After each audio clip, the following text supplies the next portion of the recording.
Good afternoon, ladies and gentlemen, and welcome to this week's webinar where we look at the trades and my approach to the markets this week and potentially how that may be an approach for next week as well. So I think what we'll do is we can obviously all see where the markets currently are. I have a couple of trades open, just running in for the remainder of the afternoon. Today the markets are quite choppy, gold in particular. Gold has enjoyed some spectacular moves during the course of the week. They're quite breathtaking really when you think of the rally that we've had over the last number of weeks, the collapse that we saw I think on Tuesday, and then the recovery since that we've seen since that point as well. So we rallied all the way up to about 2050 or close to that level, all the way back down to below 1900. 1862 I think was about the low during the Asian trading session, and we've been back up to around 1960 yesterday. So choppy is probably an understatement, but big moves in gold, and if you're on the wrong side of them, as I've been from time to time, it gets very costly very quickly. But we'll look at that in a few minutes. So here's the trading for the week so far. I have two trades open. I thought I had three. Now I have two trades open. I closed the gold just a few minutes ago. So I have a euro dollar trade and a Dow trade, which is slightly against me at the moment, but we're showing a profit of 208 points at the moment. So as I go through and talk about the things that I want to talk about in the next 5 or 6 minutes, please set through your questions and I'll answer those as best as I can during the course of the next 15 to 20 minutes or so. So for me, again, the week has been a bit of a hard slog, to be honest. It's positive again, which is good. We had a very small very small gain last week, but again, if I look back across the week and the number of substantial stops, if you like, it probably numbers 5 or 6 over the course of the week, and that's a little bit too many. So certainly over the course of this weekend I'll be taking some time to look back at some of those trades and the way that they were managed, and see if I can do something to change that going forward. As you can see, the big losses were principally on the Dow. There was one gold trade that did cause problems, or sorry, two gold trades that caused me problems. One on Tuesday, the other one on Thursday. But if we look at the summary towards the bottom, there have been 44 winning trades, 10 losing trades. The gains have been split fairly evenly between gold and Dow, and the DAX, which is unusual, has been the one that's caught me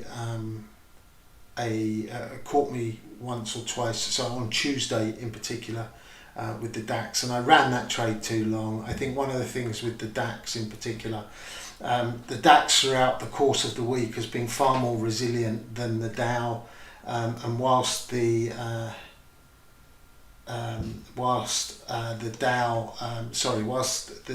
Dow has been falling and starting to move to the downside, the DAX has been surprisingly resilient, more resilient than I've seen it for some time, and been holding up and even trading sometimes to the upside, even though we've seen a negative movement in the Dow Jones.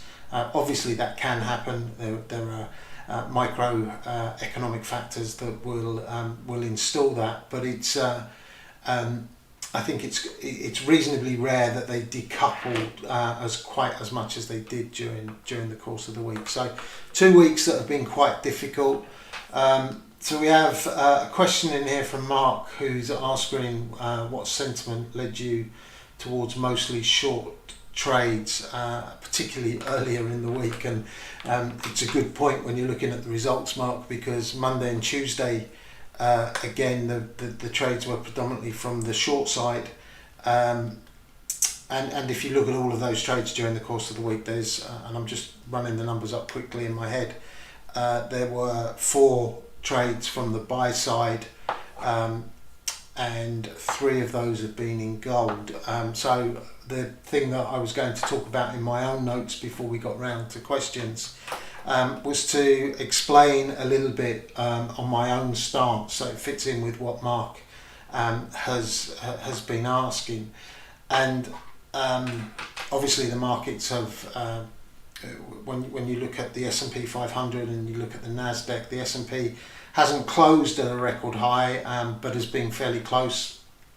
The Nasdaq has closed at a record high, probably on more than one occasion this week. I don't follow the Nasdaq greatly, but I would imagine that it's been more than once that we've seen a record high. So technology stocks have outperformed a number of other stocks or a number of other types of stocks over quite a long period now, and there has been a bit of a shift into some energy stocks, some industrial stocks over the last week or so, and the Dow has benefited from that, but still is a good bit away from its record closing high, and until the 30 stocks that comprise the Dow start to perform a bit better.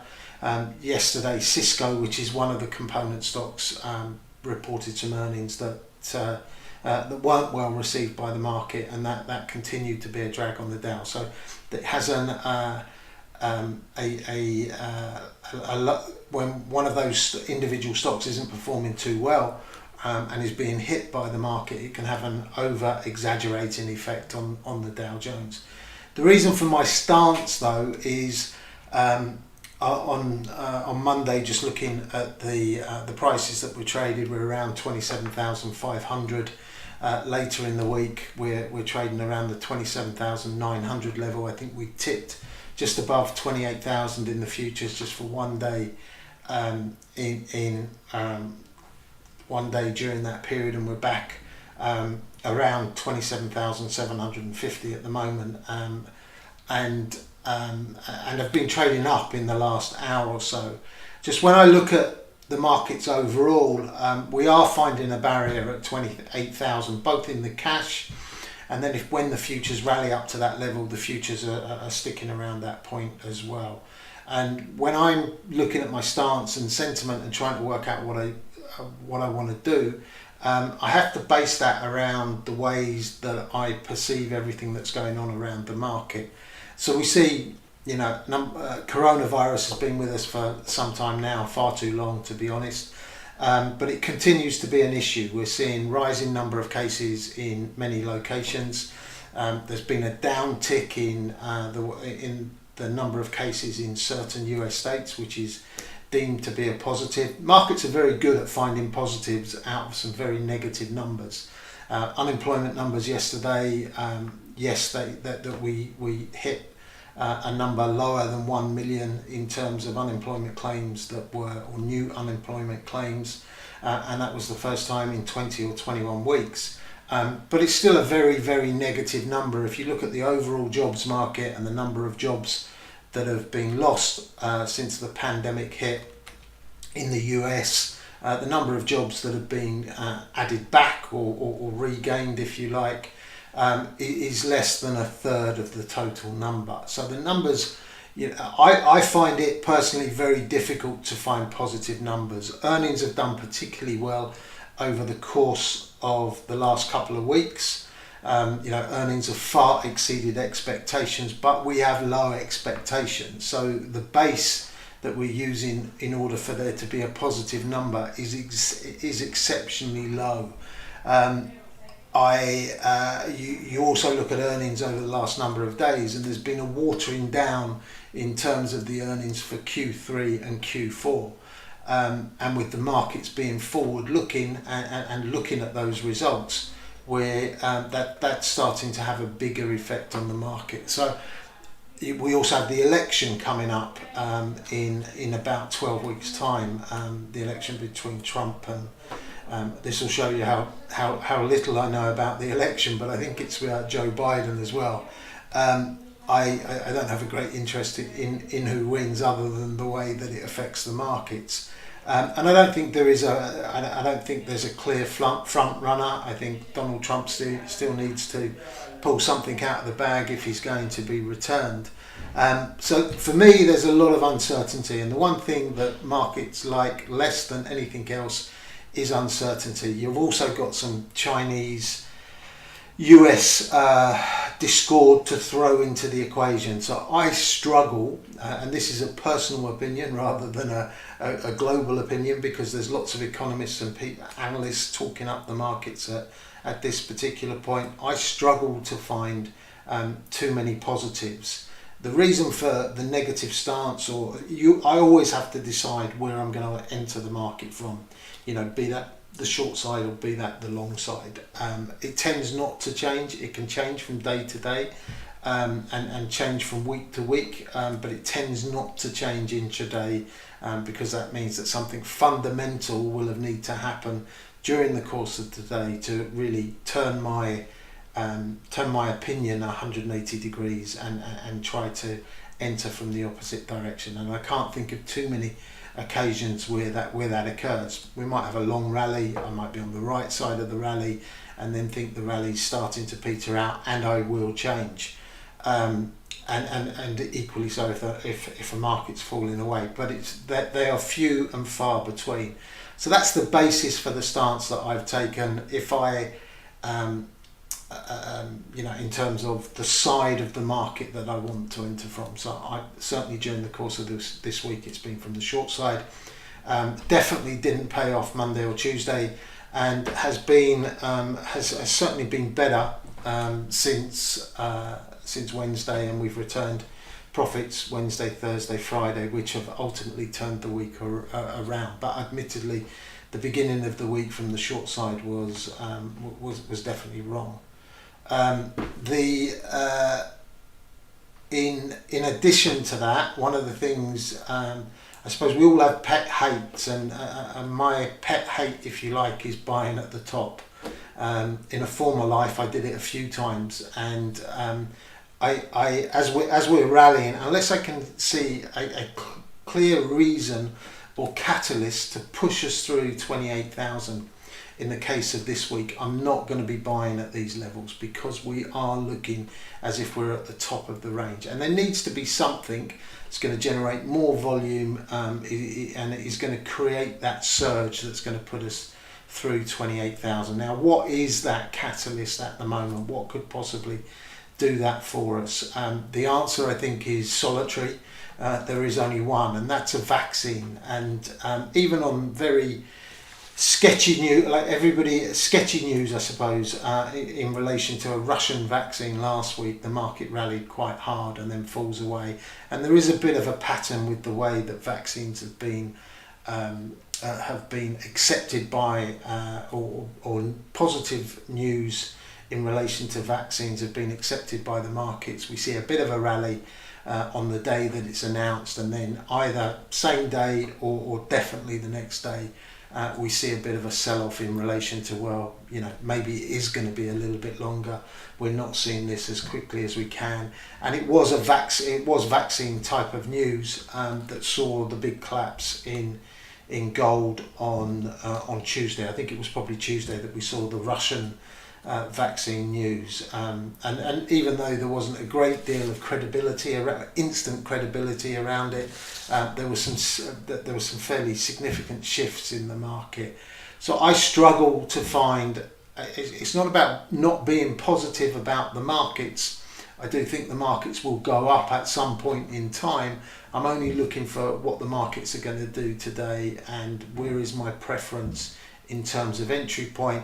Everything comes down to timing. It's not easy to trade from the short side in a rallying market and return a profit, but you can do it. So everything comes down to the timing of your trades. The first trade that I did today, the DAX trade selling at 12,987. Everything psychologically affects you, and during the course of the week I've definitely been whipped around a little bit, and so with the DAX trade early this morning, started to go a little bit against me prior to the opening bell in Europe. but then subsequently fell away fairly quickly, fairly hard. And I think you could have taken up to 180 pips out of that trade if you'd held it throughout the duration of the move. But you get jumpy, you know, you want to put some profits back in the, or you want to put some money back in the bank. And I didn't run that trade as aggressively or as long as maybe I should have done during that period. But that's as a consequence of the days that have run into the trading day today. So hopefully I think that's a fairly long-winded and hopefully enough information explanation of why I'm trading from the short side this week. Like I said, it wasn't right Monday, Tuesday, but has benefited since that point and has turned the week around. So that's the reason. Just going to have a quick look at the Dow. The Dow is still rallying just a little bit. We're trading there at 27,800. And one of the levels, let me just widen out this particular screen. So I'm going to put a 15-minute chart on there. I might widen that out to 30 minutes. I don't think it's a great deal of difference. We'll take it back down to 15. And one of the lines that I want to bring in here is the, just want to put a chart in here at 27,900. So you can see bar that rally that we saw, which again I think was,